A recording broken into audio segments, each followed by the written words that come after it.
cómo podemos pulsar la situación actual en estos momentos de tensión que tenemos en Guyana?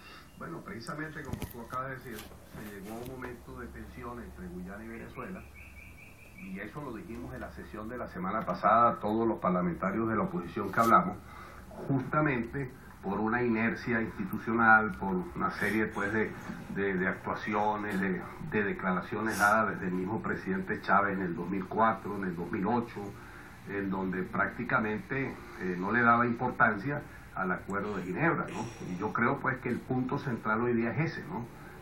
Hubo una república democrática, en esa república democrática se denunció el laudo arbitral de 1899 el gobierno de Rómulo Betancourt, después vino el Acuerdo de Ginebra firmado en el gobierno de Raúl Leoni, y en 1983 se reactivó justamente el Acuerdo de Ginebra, comenzando el gobierno de Jaime Lucici, en donde el caso se llevó a las Naciones Unidas para que se definiera ahí el modo en que se iba a aplicar el Acuerdo de Ginebra. Y fue más o menos, creo que en 1988-89, cuando ya se define el método del buen oficiante, que es el que hoy día el presidente Maduro ha venido hablando, y la canciller, y que yo pienso pues que esa comisión de Estado, como dice su nombre, es una comisión de Estado, no debe ser una comisión ideológica, ni debe ideologizarse el problema, sino precisamente es un tema de todos los venezolanos. Esa es la razón por la que yo represento a la oposición allí.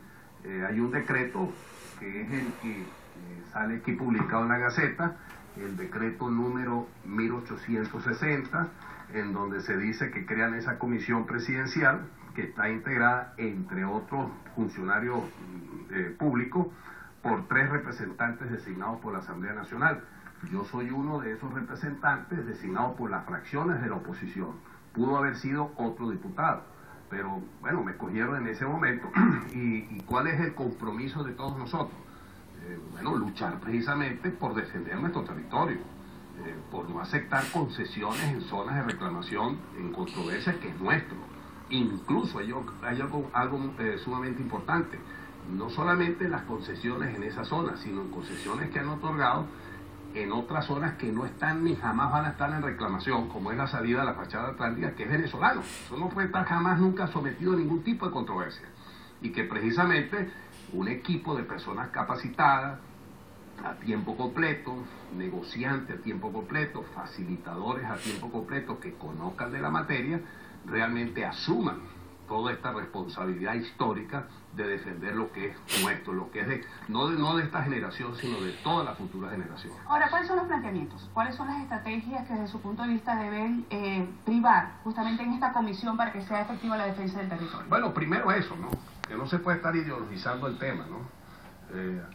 Ni politizándolo desde el punto de vista electorero, ¿no? Se trata de una comisión presidencial con criterio de Estado, ¿no? Está el Acuerdo de Ginebra. Ese Acuerdo de Ginebra establece en su artículo 4, en su artículo 5, el mecanismo, el modo. Eso hay que respetarlo y hacerlo respetar. No aceptar, por supuesto, todo ese tipo de concesiones que el gobierno de Guyana ha dado en las zonas que están en controversia y de aquellas zonas que jamás pueden estar en controversia. Al mismo tiempo, tener muy claro que precisamente se trata de defender la integridad del país. No se trata de defender una posición ideologizante, ni mucho menos político-electoral. Esa es la posición que nosotros tenemos. Diputado, hay otro tema importantísimo que está justamente en el tapete, que es el tema de las inhabilitaciones. Recientemente Pablo Pérez fue inhabilitado, María Corina Machado, entre otros. ¿Cuál es la posición como diputado de la Mesa de la Unidad Democrática de estas inhabilitaciones y qué se espera? ¿Cuáles son las expectativas justamente de estas medidas? Eso es inaceptable. Eso no tiene ningún tipo de justificación moral, porque no puede haber una inhabilitación dada por un organismo administrativo cuando precisamente la Constitución habla que las inhabilitaciones tienen que darle al tribunal una sala definitivamente, una sentencia definitivamente firme. Es injustificable que se estén cambiando las reglas del juego, como lo ha venido haciendo el CNE, y en este caso estar aprobando o decidiendo inhabilitaciones contra parlamentarios que tienen en su circuito todas las posibilidades de ganar las elecciones. Eso nosotros no lo podemos aceptar, y ya hemos visto declaraciones que ha dado el secretario ejecutivo de la Mesa de la Unidad, todos los partidos políticos, una gran solidaridad y todas las acciones que se tienen que hacer para rechazar contundentemente este tipo de inhabilitaciones políticas que lo que buscan es amedrentar a la oposición y, por supuesto, crear la sensación de que es imposible ganar unas elecciones parlamentarias que las tiene perdida el gobierno. Ahora, ¿qué hacer? Partiendo de la idea de que las inhabilitaciones permanecen. Elianta, primero, mantenernos unidos todos. Eso es fundamental. Hacer el trabajo político de base. Hay una cosa que a mí me llama la atención y lo quiero reflejar en este momento de la entrevista. El gobierno anunció, el propio presidente Maduro, que van a crear 87 mesas de trabajo de gobierno en los circuitos, en los 87 circuitos. Es decir, que nosotros quedamos candidatos en nuestro circuito, vamos a defender al Estado concentrado en ese circuito. Marina, aviación, 6CPC, misiones, gobierno, todo, porque eso lo anunció el propio presidente como un instrumento poderoso, lo dijo él. Nosotros tenemos que ya estar definidos desde el punto de vista estratégico y operativo en el trabajo que nosotros tenemos que hacer como frente unido para poder nosotros contundentemente no solamente rechazar estas inhabilitaciones y la presencia de los presos políticos, sino o la existencia de presos políticos, sino crear una nueva emocionalidad que nos garantice rescatar la mayoría de la Asamblea Nacional. Porque solo así nosotros podemos rescatar la República. ¿Buscando qué? ¿Cuál es el planteamiento por parte de la oposición justamente para... precisamente, rescatar la República. Nosotros tenemos que mejorar la situación económica y social del país. Tú no puedes seguir con una situación actual. El gobierno dice que hay una guerra económica, pero no se dan cuenta que la guerra económica la están propiciando ellos mismos. ¿Quiénes compran los dólares o quiénes venden los dólares? Para comprar dólares tiene que haber bolívares. ¿Y quiénes están sacando bolívares? La maquinita diaria del Banco Central de Venezuela, que es el organismo que está dedicado a financiar el déficit presupuestario. Es decir, estamos entrando en lo que los economistas llaman una dinámica hiperinflacionaria. Si nosotros seguimos así, el dólar va a llegar a 300 bolívares.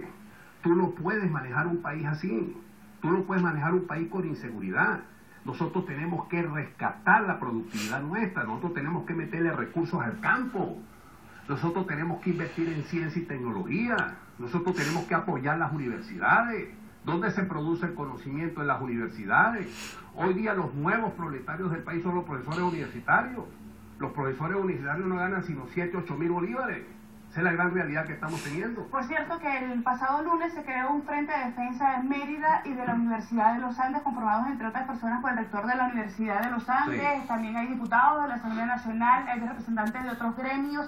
¿Qué buscan justamente con este frente? Bueno, mira, están todos los sectores. En el caso, por ejemplo, concreto de Mérida, pero es un frente que seguramente se está haciendo en todas las universidades del país. Oye, en Mérida nosotros no tenemos el aeropuerto funcionando.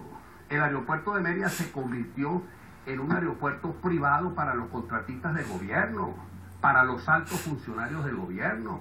Nosotros tenemos problemas en el hospital universitario. Nosotros tenemos problemas de inseguridad en Mérida. Nosotros no tenemos todavía el teleférico funcionando, entre otras cosas. Bueno, y tenemos una universidad que es de las mejores universidades del mundo, acogotada desde el punto de vista de su presupuesto. Como lo acabo de decir, los nuevos proletarios de este país son los profesores universitarios. Los estudiantes hoy día no tienen cómo continuar sus estudios. Hay una deserción de profesores, hay una deserción de estudiantes. A los estudiantes los asaltan, los matan muchas veces por la inseguridad. Bueno, ¿y el gobierno qué está haciendo? Creando una retórica, porque volviendo al tema del Esequibo, una de las cosas necesarias para mejorar nuestra posición internacional, ¿tú sabes qué? Mejorar la calidad de la democracia que tenemos hoy día. Si nosotros no tenemos en Venezuela una democracia sin presos políticos y sin exiliados, nosotros no vamos a mejorar la fuerza internacional que nosotros debemos tener. Diputado, se nos acabó el tiempo. Agradecido nuevamente por su presencia aquí en Entrevista Venevisión. Nos acompañó el día de hoy el diputado William Dávila. Él es diputado de la Asamblea Nacional por la Mesa de la Unidad Democrática, pero además miembro de la Comisión Presidencial de Estado para la Garantía de la Integridad Territorial y Asuntos Limítrofes. Volvemos contigo, Manuel.